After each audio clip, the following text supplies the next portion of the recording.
ସତ୍ୟର ସନ୍ଧାନ ଚତୁର୍ଥ ବାର୍ଷିକ ସ୍ୱର୍ଣ୍ଣକ୍ଷେତ୍ର ମହାସମାରୋହରେ ପାଳିତ ହୋଇଯାଇଛି।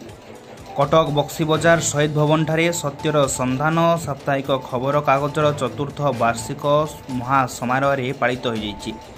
ମୁଖ୍ୟ ସମ୍ପାଦକ ଓ ସଭାପତି ମିର୍ଜା ରିୱାନ ବେଗଙ୍କ ତତ୍ତ୍ୱାବଧାନରେ ଅନୁଷ୍ଠିତ ହୋଇଯାଇଛି।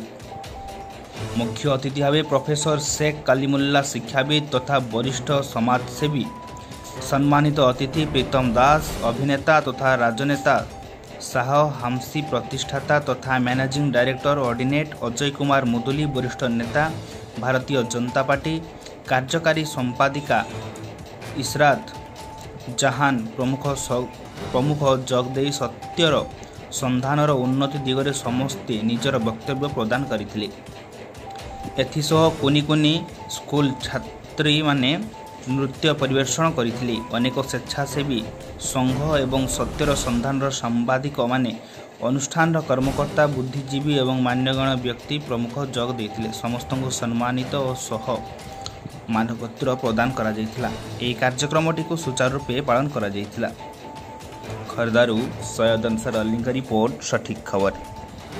मन भितर ग्लानी नेबे नहीं, दुख करिवे नहीं। मु गोटे कथा कहबी, गोटे गीतटी मते मने पड़ला ई परिप्रेक्षी रे जे आमे समस्ते सब सेवा पाई कहूछे।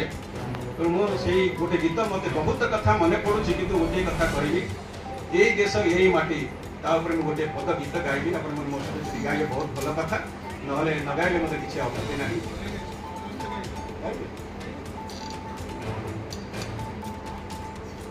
এই দেশ এই মাটি মমতাময়ী মাটি, এই দেশ এই মাটি মমতাময়ী মাটি, সেবারে তার জীবন দেবা, সেবারে তার জীবন দেবা, রখিবা তার মাটি।